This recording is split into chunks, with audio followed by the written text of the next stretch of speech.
Vamos dar continuidade à nossa disciplina Crise Existencial, a falta de sentido de vida. Vamos ver algumas características que identificam uma crise existencial. Bom, em primeiro lugar, é importante considerar que a crise existencial pode ser temporária, resultante de uma análise introspectiva, reflexiva, onde a pessoa põe em dúvida a percepção de sua própria existência e se sente sob repressão psicológica.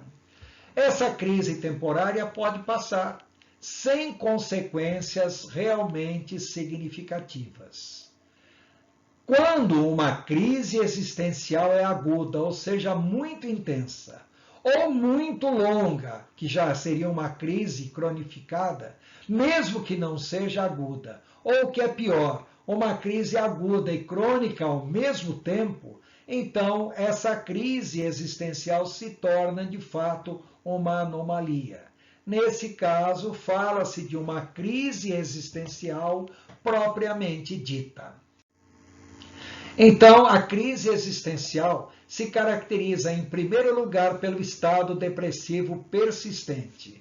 Então, a pessoa tem um quadro depressivo de fundo ou subjacente, ou seja, a crise existencial sempre é consequência de uma situação depressiva.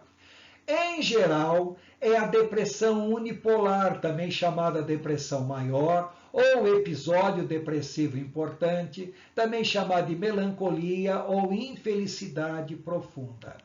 É importante destacar que dos vários tipos de depressão, a depressão unipolar é a mais grave que a pessoa pode enfrentar.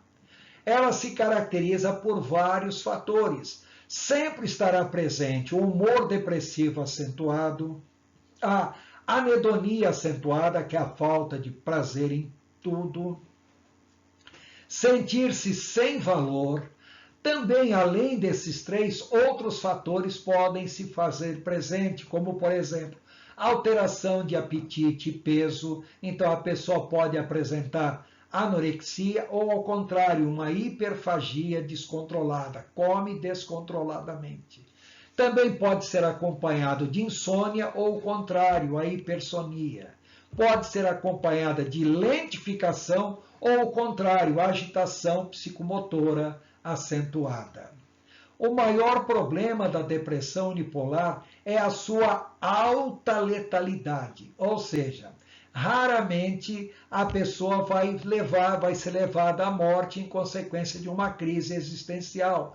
Porém, a pessoa pode ser levada ao suicídio, ou seja, a crise em si não causa morte, mas pode induzir a pessoa ao suicídio.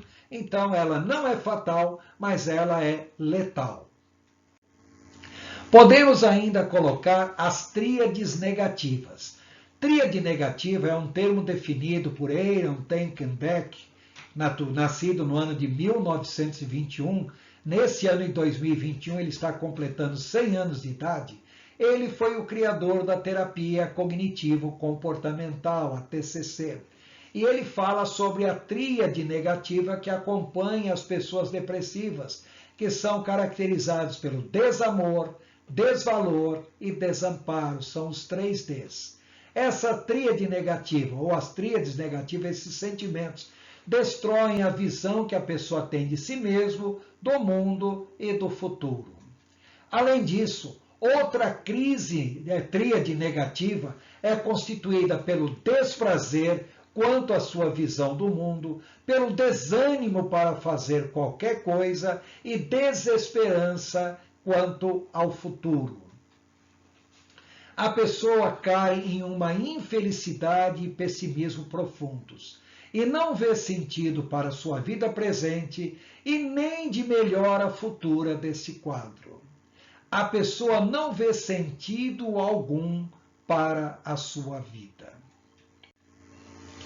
Ainda podemos dizer que a crise existencial pode se caracterizar pela ansiedade diante das incertezas.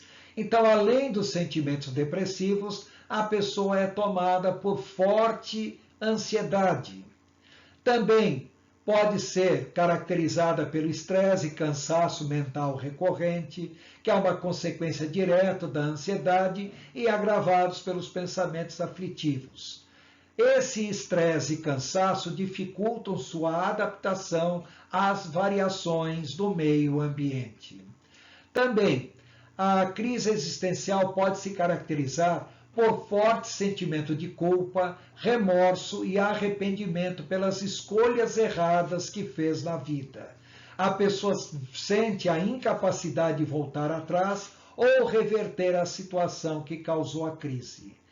Muitas vezes, a própria decisão de abster-se diante de um problema, ou diante de uma escolha ou decisão, já é por si só uma escolha, e isso não resolve o problema da crise existencial. Muito pelo contrário, piora.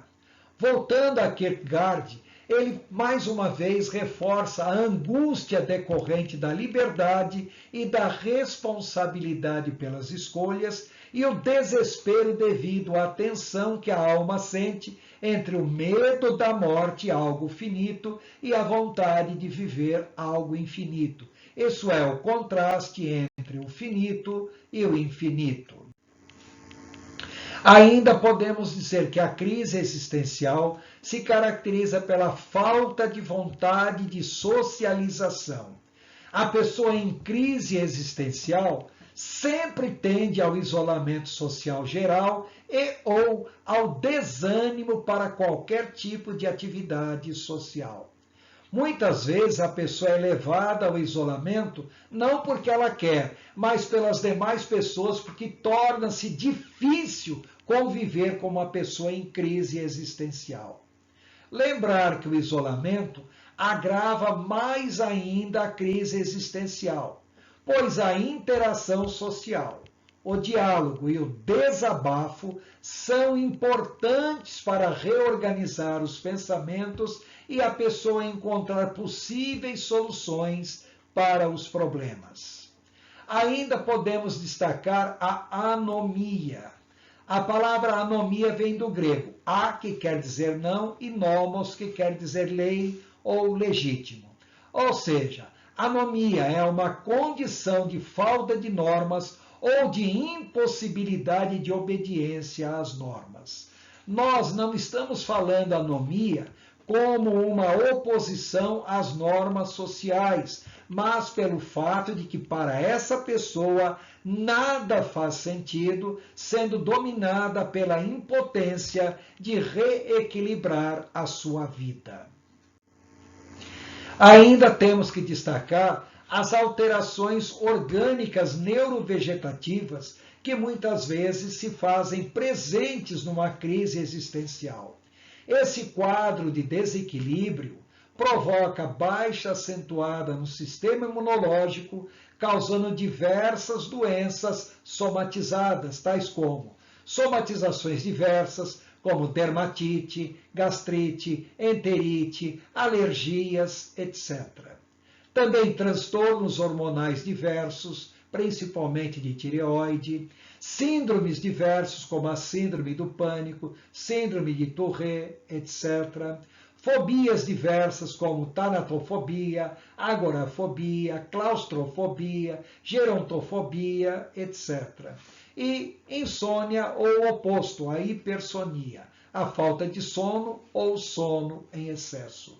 Existem várias outras alterações orgânicas e neurovegetativas, mas essas são as mais importantes. E lembrar que cada caso é um caso, uma pessoa pode apresentar uma alteração orgânica, outra pessoa pode apresentar outra alteração orgânica e uma outra pessoa pode não apresentar alteração orgânica nenhuma, pelo menos não a curto prazo. Mas a longo prazo é muito comum que venha a acontecer alguma dessas alterações orgânicas e neurovegetativas. Bom, diante desse quadro, nós temos agora que avaliar o tratamento de uma pessoa que está passando por crise existencial. Primeiramente, essa pessoa precisa de ajuda psicoterápica. Lembrar na psicoterapia, como a crise existencial normalmente está associada à depressão, então o tratamento é feito como para a depressão. Em casos ainda frequentes, a crise existencial é tratada como ansiedade. Em casos mais raros, mas não impossíveis de acontecer, a crise existencial é tratada como um surto psicótico e muitas vezes ela realmente pode desencadear um surto psicótico ou, ao contrário, pode ser consequência de um surto psicótico. Bom, quando nós temos uma pessoa em crise existencial, a primeira coisa que nós devemos fazer é conduzir essa pessoa a uma mudança de estilo de vida. O grande problema não é convencer a pessoa que ela precisa mudar o seu estilo de vida. O problema é como motivar o paciente, visto que ele se coloca numa condição extremamente paciente e não atuante. Então, como motivar o paciente a iniciar o processo e manter o processo de mudança de estilo de vida quando as coisas se mostrarem cada vez mais complexas em sua vida. Quando nós falamos também em mudança de estilo de vida, é importante destacar que a pessoa deve ter uma alimentação saudável que aumente a produção de ômega 3, ou ela vai ingerir mais alimento com ômega 3, a vitamina D, que normalmente é conseguida a pessoa tomando sol, e também complexo B. Diante disso, quando uma pessoa enfrenta uma crise existencial, se recomenda à pessoa alimentos como arroz integral e cereais integrais, aveia, soja, centeio, também o uso de feijão, alho, verduras, principalmente as verduras escuras, como espinafre, brócolis, também talo de alface, repolho e couve, e quase toda a folhagem verde mais escura, como falei anteriormente. E também alimentos como abóbora, beterraba e cenoura, frutas como banana, laranja e maçã, jabuticaba, abacaxi, melancia, mamão, abacate, limão, grapefruit e tangerina. Também castanha do Pará, nozes e amêndoas, carnes magras, fígado, frango, salmão, sardinha, atum, sem esquecer leite e iogurte desnatado, mel, etc. Ou seja, nós precisamos mudar o metabolismo da própria pessoa, a fim de que as terminações nervosas do seu intestino produzam mais serotonina. Diante disso, a pessoa deve evitar frituras, bebidas alcoólicas e excesso de doces. Também deve tomar sol para aumentar a produção de vitamina D, realizar exercícios físicos para a produção de endorfinas, que são verdadeiros calmantes e analgésicos naturais, e também ter tempo de lazer para se afastar das atividades rotineiras estressantes. O grande problema é que normalmente a pessoa em crise existencial não tem tempo de lazer ou nunca se preocupou realmente com o lazer em sua vida.